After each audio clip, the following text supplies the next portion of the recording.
হংকংয়ের সাথে ম্যাচ খেলে গা গরম করে নিয়েছে টাইগাররা। সবচেয়ে স্বস্তির বিষয়ে নিজেদের মোমেন্টাম ক্যারি করছেন ক্যাপ্টেন লিটন দাস। নিজে রান করছেন, দলকে নেতৃত্ব দিচ্ছেন সামনে থেকে। কিন্তু নেদারল্যান্ডস কিংবা হংকং তো টাইগার টি-20 দলের আসল পরীক্ষাটা নিতে পারেনি।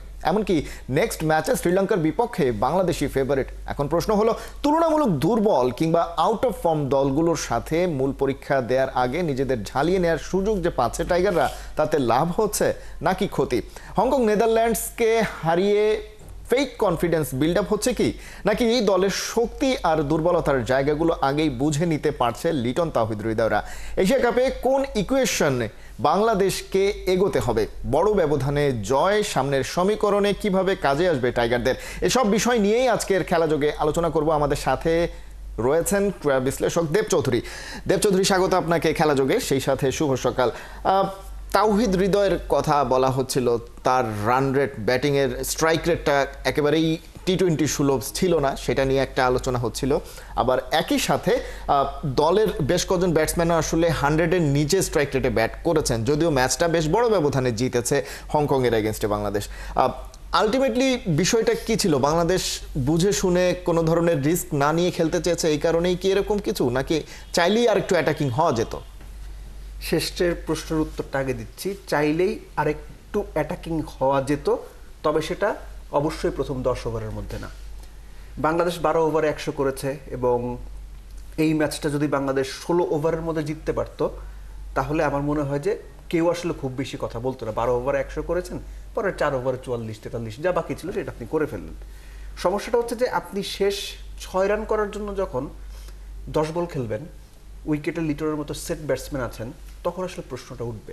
আর একটা কথা মেনে নেওয়াটা জরুরি, সেটা হচ্ছে যে উইকেটটা ব্যাট করার জন্য খুব ভালো উইকেট, একদম ফ্ল্যাট ব্যাটিং প্যারাডাইস ওরকম ছিল না। আপনার হংকংয়ের বোলাররা পেস অফ করে দিচ্ছিলেন, স্পিনাররা যথেষ্ট ফ্লাইট দিচ্ছিলেন না।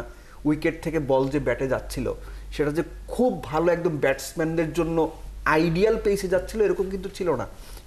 আপনি খেয়াল করে দেখেন যে তাওহিদ হৃদয় এবং লিটনের যে পার্টনারশিপটা, সেটাতে যে দ্বিতীয় বাউন্ডারিটা হয়েছে, সেটা একটা লম্বা সময় স্প্যানের পরে তাদের রানিং বিটুইন দ্য উইকেট খুব ভালো ছিল দুজনেরই। তো লিটন কিন্তু ঠিকই পুষিয়ে দিতে পেরেছেন। লিটনের 50টা কিন্তু 150 স্ট্রাইক রেটেই হয়েছে। সমস্যাটা হচ্ছে যে এই যে তাওহিদ হৃদয় যে ব্যাটটা করেছেন, এটা তার জন্য দরকার ছিল, কারণ হি ওয়াজ নট ইন টাচ। এই চলতি বছরে এই ম্যাচটা যদি আমি বাদ দিই, এর আগে আপনি যতগুলো ম্যাচ তিনি খেলেছেন, সম্ভবত 14টা ম্যাচ তিনি খেলেছেন, 220-এর মতো রান করেছেন, 20 তার এভারেজ, স্ট্রাইক রেট কত 108-10, মোটেও ভালো স্টেট না, এবং ম্যাচ উইনিং নক নাই। সমস্যাটা হচ্ছে যে তাওহিদ হৃদয় ওই 20 রান হয়ে যাওয়ার পরে তখনও যখন তিনি তার গিয়ারটা এক্সিলারেট করলেন না, সেটা আসলে বাংলাদেশকে এমন একটা সিচুয়েশনে ফেলে দিল যে আপনি 17 ওভারে গিয়ে খেলা শেষ করলেন। সো আইডিয়ালি বাংলাদেশের অ্যাপ্রোচটা শেষ দিকে গিয়ে তাওহিদ হৃদয়ের কারণে আমার যেটা মনে হয় যে অন্তত 1 ওভার আগে বাংলাদেশ খেলা শেষ করতে পারলে সেটা হয়তো ভালো হতো। বাট দেন এগেইন হংকংয়ের সাথে এই জয়টা দরকার ছিল। একই সঙ্গে প্রথম ম্যাচ জেতার পরেই রান রেট নিয়ে যে আলোচনাটা হচ্ছে, এটা একেবারে অমূলক বলা যাবে না, কারণ আপনি শেষ ম্যাচটা খেলবেন আফগানিস্তানের সঙ্গে, জাস্ট একদিন বাদেই আপনি খেলবেন শ্রীলঙ্কার সঙ্গে। সো আপনি যদি 3 ম্যাচ জিতে সুপার 4-এ কোয়ালিফাই করে, তাহলে তো আসলে কোনো প্রশ্ন থাকছে না। কিন্তু রান রেটের ইকুয়েশনটা যখন চলে আসে, তখন যখন সুযোগ থাকে, এবং আপনি যখন জানেন যে 3টা ইকুয়াল ক্যালিবারের টিম, টি-20 র্যাঙ্কিংয়ের 8, 9, 10 3টা টিম যখন আপনার একই গ্রুপে, সেখান থেকে যে কোনো 2 দল শুরু করতে পারে। সো রান রেটটা বাড়িয়ে নেওয়ার সুযোগ থাকলে সেটা ওই পার্টিকুলার দলের জন্য সুযোগটা নেওয়া উচিত। আমার মনে হয় বাংলাদেশ এই সুযোগটা কিছুটা হলো, এই ট্রিকটা মিস করে গেছে। একটা বিষয় আপনি বলছিলেন যে আফগানিস্তানের সঙ্গে শেষ ম্যাচটা খেলবে বাংলাদেশ এই রাউন্ডের, কিন্তু আমরা জানি যে দেশের বাইরে আফগানিস্তানের এগেনস্টে বাংলাদেশ টি-20-তে জয় পাওয়া, এটা একেবারেই বলতে গেলে মেনে নেওয়া যায় না বিষয়টা। যদিও আফগানিস্তান অনেক পরে বাংলাদেশের এই ক্রিকেটটা শুরু করেছে, কিন্তু তার আগে অর্থাৎ শ্রীলঙ্কার এগেনস্টে বাংলাদেশ এবং হংকংয়ের এগেনস্টে আপনি যেটা বলছিলেন যে রান রেটটা বাড়িয়ে একটু এগিয়ে থাকার যে বিষয়টা, সেটা কি অনেক বেশি প্রয়োজন ছিল কিনা, বা টিম ম্যানেজমেন্টের বা বাংলাদেশের ক্রিকেটারদের মাথায়ও কি সেটা ছিল কিনা? ক্রিকেটারদের মাথায় আমার মনে হয় যে ছিল। ড্রেসিং রুম থেকে বা ম্যাচ শেষে ড্রেসিং রুমের যে রিয়াকশন আমরা টেলিভিশনের পর্দায় দেখেছি, তাতে মনে হয় যে তারা বোধহয় একটু বিরক্ত ছিলেন। সালাউদ্দিন স্যারের কথা বলেন, শন টেটের কথা বলেন, এখন এক্স্যাক্টলি এই কারণেই বিরক্ত ছিলেন কিনা সেটা তো আমরা বলতে পারবো না, কিন্তু মনে হয়েছে যে তারা হয়তো এক্সপেক্ট করছিলেন যে এরকম একটা কঠিন উইকেটে যখন একটা ভালো পার্টনারশিপ দাঁড়িয়ে গেছে, যখন আপনি 12 ওভারে 100 তুলে ফেলেছেন, তখন তার আপনার নাথিং টু লুজ, আপনার হাতে 8 উইকেট আছে, আপনি চেষ্টা করেন না পরে 4 ওভারে খেলা শেষ করার জন্য আইডিয়ালি।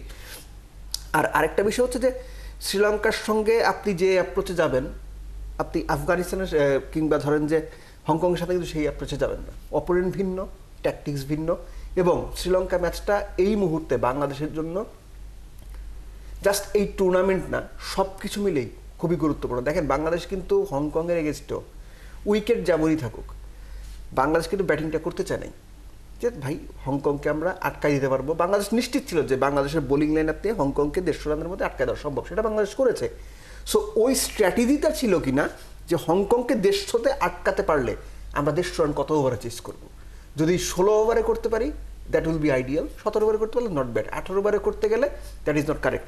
একটা ব্যাপার কি, আমরা হচ্ছে ধরেন যখন আলোচনা শুরু হয় তখন একজনকে যদি কেউ দোষী বলে যে ও দোষী, তো সবাই মিলে বললে ও দোষী, এর বাইরে আর অনেক দোষী আছে যেটা আমরা আলোচনা করছি না। আপনি কয়টা জায়গাতে খেয়াল করেছেন যে আলোচনা হচ্ছে স্পেশালি ম্যাচটার পরে যে তাসকিনের বল নিয়ে? খুব বেশি আলোচনা আপনি শুনবেন না। আপনি কয়টা জায়গাতে আলোচনা শুনেছেন যে রিশাদ তার স্পেলের লাস্টের 2 ওভারে 2 উইকেট পায়, 2 বলে 2 উইকেট পেয়েছে, তার আগে রিশাদ কি বল করেছেন এই হংকংয়ের বিরুদ্ধে? তাওহিদ জিদে তো খারাপ করেছেন, সবাই মানছে, বা যেভাবে করার দরকার ছিল করেননি। তাসকিন কি ভালো বল করেছেন? করেননি।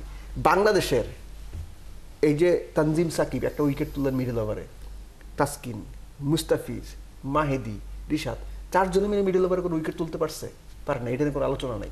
এগুলো আমাদের মানুষের মাথায় থাকে না, দর্শকদের মাথায় থাকে না, বিশ্লেষকদের মাথায় থাকে না। বাংলাদেশ এক্সট্রা রান কত দিয়েছে আপনাকে যদি জিজ্ঞেস করে আপনি বলতে পারবেন হুট করে? পারবেন না। বাংলাদেশ 14 রান দিয়েছে এক্সট্রা, এই 14-এর মধ্যে 2টা নো বল ছিল, 2টো ফ্রি হিট, একটা 4 হয়েছে, একটা 1 হয়েছে। আইডিয়ালি বাংলাদেশ 19 রান দিয়েছে এক্সট্রা, এটা ভয়ঙ্কর ব্যাপার। টি-20 ম্যাচে একটা টিম রান করেছে 143, আপনি এক্সট্রা দিয়েছেন 19 রান। সো দোষ খালি তাওহিদ হৃদয়ের না, বাংলাদেশের বোলিং ডিসিপ্লিনটা ভালো ছিল না। হংকং আপনি বল করেছেন 143-এ, তারা আটকে গেছে, ফাইন। এবং এই আটকে যাওয়ার অন্যতম একটা বড় ভূমিকা 18তম ওভারের ফার্স্ট বলে যে রান আউটটা হলো মুর্তেজা, সেটা না হলে আরও হয়তো 10-12 রান বেশি হইতো। সো আমি যেটা বলতে চাচ্ছি, সামগ্রিকভাবে বাংলাদেশের ব্যাটিংটা যেভাবে হওয়া দরকার সেটা ধরেন 80% হয়েছে, এক্স্যাক্টলি বোলিংটাও তাই হয়েছে, কিন্তু বোলিংটা কম ডিসিপ্লিন ছিল। বাংলাদেশের উচিত ছিল এই হংকংকে 120-25 রানে অল আউট করা, কিন্তু সেখানে বাংলাদেশ 143 পর্যন্ত অ্যালাউ করেছে, এটা ভালো হয়নি নিঃসন্দেহে। আমরা নেক্সট ম্যাচটা নিয়ে একটু, শ্রীলঙ্কার এগেনস্টে যে ম্যাচটা রয়েছে আগামীকালকে, আপনি বলছিলেন যে অনেক বেশি গুরুত্বপূর্ণ। সেটা আসলে এশিয়া কাপ শুরুর আগে থেকেই আমরা আলোচনা করছিলাম যে শ্রীলঙ্কা একটা ভাইটাল ম্যাচ হতে পারে বাংলাদেশের জন্য। শ্রীলঙ্কার একটা ভালনারেবল পজিশনে যদিও রয়েছে, এর আগে তারা জিম্বাবুয়ের এগেনস্টে হেরেছে একটা ম্যাচে, তারা 80 রানে অল আউটও হয়ে গিয়েছে। এর আগে বাংলাদেশের এগেনস্টেও তারা ঘরের মাঠে সিরিজ হেরেছে। সো খুব একটা যে শেপে তারা রয়েছে ব্যাপারটা এরকম নয়। তাহলে লঙ্কানদের বিপক্ষে বাংলাদেশের এই মুহূর্তে আসলে টার্গেটটা কি থাকবে? দেখেন, বাংলাদেশ শ্রীলঙ্কাকে শ্রীলঙ্কার মাটিতে সিরিজ হারিয়েছে, এটা একটা মেন্টাল পিস। ঠিক একইভাবে আপনি যেটা বললেন, শ্রীলঙ্কা জিম্বাবুয়ের সঙ্গে এক ম্যাচের বোধহয় কত 80-85 অল আউট হয়েছিল, 80 রানে অল আউট হয়েছিল। এটাও বাংলাদেশের জন্য একটা মেন্টাল পিস, কিন্তু পার্টিকুলার ডেতে এই মেন্টাল পিস কোনো কাজে দেবে না। যেটা গুরুত্বপূর্ণ সেটা হচ্ছে আপনি যদি টি-20 ওয়ার্ল্ড র্যাঙ্কিং দেখেন, বোলারদের মধ্যেও বোধহয় 2 জন টপ 10-এ রয়েছেন, ব্যাটসম্যানদের মধ্যে 2 জন শ্রীলঙ্কার টপ 10-এ রয়েছেন। So ideally as per numbers Sri Lanka বাংলাদেশে যেতে অ্যাহেড টিম। বাংলাদেশ র্যাঙ্কিংয়েও পেছনে, শ্রীলঙ্কা র্যাঙ্কিংয়ে এগিয়ে প্লেয়ারদের দিক থেকেও। ঘটনাটা হচ্ছে যে এই শ্রীলঙ্কা দলটা সম্পর্কে বাংলাদেশ এত ভালো জানে যে বাংলাদেশের জন্য স্ট্র্যাটেজি সেট করাটা খুব কঠিন কিছু না। প্রশ্নটা হচ্ছে স্ট্র্যাটেজি অনুযায়ী তারা ওই ম্যাচটা অপারেট করতে পারবে কিনা, অপারেশনালি যদি আমি বলি। সো যে উইকেটে খেলা আপনাকে ধরে নিতেই হবে, এটা 200 রানের উইকেটও না। এই যে ম্যাচগুলো আমরা দেখলাম, 3-4টা ক্যাচ মিস করে হংকংয়ের এগেনস্টে আফগানিস্তান 188 করেছিল। ওই ম্যাচ কিন্তু আফগানিস্তান 188 করতে পারে না। একটা ইনক্রেডিবল ইনিংস 21 বলে 53 ওমর জারি, যেটা চেঞ্জ করে দিয়েছে। সো আইডিয়ালি আপনার ধরে নিতে হবে 170 এখানে রান হবে, 175, এবং সেটা আপনাকে চেস করতে হবে। সো বাংলাদেশ 11-এ কাকে কোন রোলে দেবে? তাওহিদ হৃদয়কে কি বলা হয়েছিল ভাই তুই 36 বলে 35 করবি? আমি নিশ্চিত এটা বলা হয় নাই। কিন্তু প্লেয়ারকে যখন আপনি যে রোল দেবেন, বাংলাদেশ টিমের সমস্যাটা আছে, প্রচুর প্লেয়ার বাংলাদেশ টিমের ট্র্যাক রেকর্ড বলে এরা যখন উইকেটে যায়, স্পেসিফিক্যালি ব্যাটসম্যানদের একটা বড় অংশ বিভিন্ন সময় দলের কথা চিন্তা না করে নিজের জন্য খেলে, যে ভাই আমার নামের পিছিয়ে 20টা রান থাকুক, নট আউট থাকি। এই ট্র্যাডিশন বাংলাদেশ টিমের ড্রেসিং রুমে আছে। 10 বছর আগেও ছিল, 12 বছর 15 বছর আগেও ছিল, এখনও আছে। সো ওই জায়গা থেকে প্লেয়ারের কাছে দেয়া মেসেজটা প্লেয়ার রাইট ওয়েতে ডেলিভার করতে পারছে কিনা, that was the biggest question. যেমন হংকং ম্যাচের কথা যদি আমি বলি, আপনার ফিফথ বোলিং অপশন আপনি ব্যবহারই করেননি। এখন সব দিন আপনাকে তানজিম সাকিব ওরকম দুর্দান্ত বল করে দেবেন না। তাসকিনের একটা অফ ডে গেছে, নেক্সট ম্যাচে হয়তো তাসকিন ভালো ব্যাক করবেন। মাহিদি নতুন বলে বল করছেন, উইকেট তুলতে পারছেন না বা পারেননি। রিশাদ স্পেলের একদম শেষ 2 বলে গিয়ে উইকেট তুলছেন। আমি বারবার একটা কথা বলি, বাংলাদেশ ম্যাক্সিমাম ম্যাচ মিডল ওভারে ইদার বোলিং ইদার ব্যাটিং গুবলেট করে ফেলে। হংকং ম্যাচটাতে বোলারদের মিডল ওভারে উইকেট না তুলতে পারা, এটা একটা অ্যালার্মিং সাইন। শ্রীলঙ্কার বিপক্ষে এটা যদি হয়, হংকংয়ে যে 143 করেছিল, শ্রীলঙ্কা করবে 173। জি, কিন্তু বাংলাদেশের ব্যাটিংয়ে যে দুর্বলতাটা, বড় ইনিংস খেলতে না পারায়, সেটা নিয়ে আমরা অনেক আলোচনা করেছি। আপনি বলছিলেন যে শ্রীলঙ্কার এগেনস্টে উইকেটে আসলে কত রান হবে ধরে নিতে হবে। একদম সংক্ষেপে যদি বলেন যে আসলে কত রান প্রতিপক্ষ করলে সেটা আসলে বাংলাদেশের ব্যাটারদের নাগালের ভেতরে থাকবে। খুব বেশি আপনি বলছিলেন 200 রানের উইকেট যদি হয়, 200 রান যদি হয়ে যায়, সেটা কি আলটিমেটলি সম্ভব কিনা শ্রীলঙ্কার এগেনস্টে হলেও? 200 রান যদি অপোনেন্ট করে ফেলে, বাংলাদেশের এই লাইন আপের যদি চেস করতে হয়, সেটা খুব ডিফিকাল্ট হবে বাংলাদেশের জন্য। আইডিয়ালি 170 এবং অ্যাটমোস্ট 180 এরকম একটা রান করা সম্ভব এবং চেস করাও সম্ভব এই ধরনের উইকেটে। কিন্তু এর চেয়ে বেশি হলে বাংলাদেশের জন্য is going to be very difficult against Sri Lanka. জি, আমরা দেখতে চাই আসলে সেই তার আগেই হয়তো বা বোলাররা একটা কিছু করে দেখাতে পারবেন, অর্থাৎ খুব বেশি রান দিতে দেবেন না তারা, তাতে ব্যাটসম্যানরা হয়তো বা একটু ভালো পজিশনে থাকবেন। আমরা আসলে দেখতে চাই সামনে হয়তো বা বাংলাদেশ আগে ব্যাটিং করার যে প্রবণতা নেই বাংলাদেশ, সেটা আসলে দেখা যাক যে কি সিচুয়েশন দাঁড়ায় শ্রীলঙ্কার এগেনস্টে। একটা গুরুত্বপূর্ণ ম্যাচ আমরা বলছিলেন আপনি। আমাদের সময় একেবারে শেষ পর্যায়ে। দেব চৌধুরী, অনেক ধন্যবাদ খেলা যোগের সঙ্গে যুক্ত হওয়ার জন্য।